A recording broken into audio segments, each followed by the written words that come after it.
జగన్ గారి ప్రభుత్వం ఇప్పుడు కూడా వచ్చినట్టయితే ఇప్పుడు మా పిల్లోడు ఉన్నాడు. జగన్ గారి ప్రభుత్వంలో మా పిల్లోడికి మేము ఫీజులు కూడా కట్టలేదు, జగన్ గారే కట్టారు. సంవత్సరానికి 15,000. ఇప్పుడు వాళ్ళ ఫీజుల కోసం మేము నానా తంటాలు పడి మేము ఇచ్చేసుకోవాల్సి వస్తుంది. ఇప్పుడు జగన్ గారి హయాంలో పిల్లలు ఎలా ఉన్నారు, ఈ హయాంలో పిల్లలు ఎలా ఉన్నారు ఒకసారి వేరియేషన్ చంద్రబాబు నాయుడే చూసుకోవాలి. ఇప్పుడు నేను సీఎం అయిపోయాను, నాకు 40 సంవత్సరాల ఇండస్ట్రీ ఉంది, నేను అంతా సృష్టిస్తాను, అన్నీ చేయగలను అని కళ్ళబొల్లి మాటలు చెప్తున్నాడే తప్ప అది ఒక్క హామీ కూడా నెరవేర్చిన పాపం లేదు. 3 సిలిండర్లు అన్నాడు, ఎకనామం పెట్టాడు. అమ్మఒడి అని అన్నాడు, ఎకనామం పెట్టాడు. ఏంటి ఇప్పుడు రైతులకు సంబంధించి ఏదో రిలీజ్ చేస్తానని చెప్పి అది అందరూ రోడ్ల మీద ఈయన ఎప్పుడు వేస్తాలా అని చెప్పి బ్యాంకుల చుట్టూ తిరిగి కాళ్ళు అరిగిపోయేలా తిరుగుతున్నారు తప్ప చంద్రబాబు నాయుడు హయాంలో ఒక్క హామీ కూడా నెరవేర్చిన పాపం లేదు. అదే జగన్ గారు ఉన్నట్టయితే అసలు ఎవరు వెనక్కి తిరిగి చూసుకునే పని ఉండేది కాదు. అంటే ఈ పథకాలు అమలు చేయడానికి ఖజానా చూస్తేనే ఖాళీగా ఉంది, అందుకోసం అమలు చేయలేము, రాష్ట్ర ప్రజలు మొత్తం అర్థం చేసుకోవాలి. మరి జనాలను ఎందుకంటే మోసం చేయడం?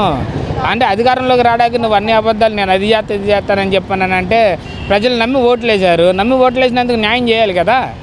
న్యాయం చేయకోకుండా నేను ఇప్పుడు ఇవ్వను, నేను వచ్చే సంవత్సరం ఇస్తాను. మన పార్థసారథి గారు మినిస్టర్ గారు కూడా ప్రెస్ మీట్ పెట్టి చెప్తున్నాడు, ఈ ఏడాది అమ్మఒడి లేదు, వచ్చే సంవత్సరం. అంటే ఇప్పటికీ ఒక సంవత్సరం పోయినట్టే, ఇంకా 4 సంవత్సరాలు మహా అయితే, లేకపోతే 3 సంవత్సరాలు.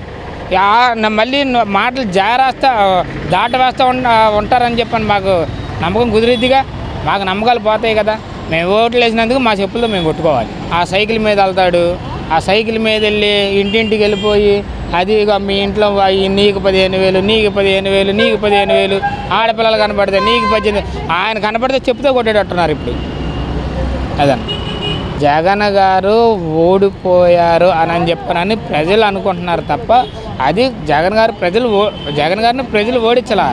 అదేంటంటే ఏదో స్కామ్ జరిగింది, ఈయన అధికారం సాధించాడు. జగన్ గారు ఓడిపోయిన ప్రజల్లో ఇప్పటికీ సీఎంగానే ఉన్నారు. మరి ఎందుకని జగన్మోహన్ రెడ్డి గారు సీఎంగా ఉన్నప్పుడు బయటకు వస్తే ప్రజాదరణ వేరు, ఆయన అధికారంలో లేకపోయినా కానీ ఎందుకని ప్రజలు అంతా ఆయన వైపు అన్న చేసిన మంచి పని అండి. ఇప్పుడు ఆయన అధికారం ఎక్కిన తర్వాత కరోనా వచ్చింది. కరోనా వచ్చినప్పుడు ఎలా చేశాడంటే అనేది అందరూ చూశారు ఇక్కడ. తర్వాత ఆయన అధికారంలోకి వచ్చిన తర్వాత 2 సంవత్సరాలు కరోనాలో పోయింది. ఆ కరోనాలో ఎంత ఇబ్బంది పడ్డారు ప్రజలు, ఎంత నష్టపోయింది ఏంటనేది అందరికీ తెలుసు. ఆ కష్టకాలంలో కూడా పథకాలు ఆపకుండా అందరికీ వర్తించేలాగా కులం చూడడం, మతం చూడడం, ప్రాంతం చూడడం, పార్టీ చూడడం మా సిద్ధాంతం ఇది అని ఆయన అలా పేరు నిలబెట్టుకున్న నాయకుడు అనమాట. ప్రజల్లో చిరస్థాయిగా నిలిచిపోయే నాయకుడు ఆయన. మొన్న వరదలు వచ్చినాయి, రాజరాజపేట ఇవన్నీ మొత్తం ధర్నా ఒకటి జరిగింది. మేము చెప్పాము బాధలు. జగన్ గారు వారధి బ్రిడ్జి మీద నుంచి వెళ్తూ ఉంటే రోడ్డుకి అడ్డం పడిపోయి కాళ్ళ మీద పడిపోయారు. అదే వాళ్ళ చెప్పిన మాట నిలబెట్టుకున్న నాయకుడు ఎవరైతే ఉన్నారని అది జగన్మోహన్ రెడ్డి గారు ఒక్కలే. అది సంపాదించుకోవాలని అంటే ఒక ఇది ఉండాలి.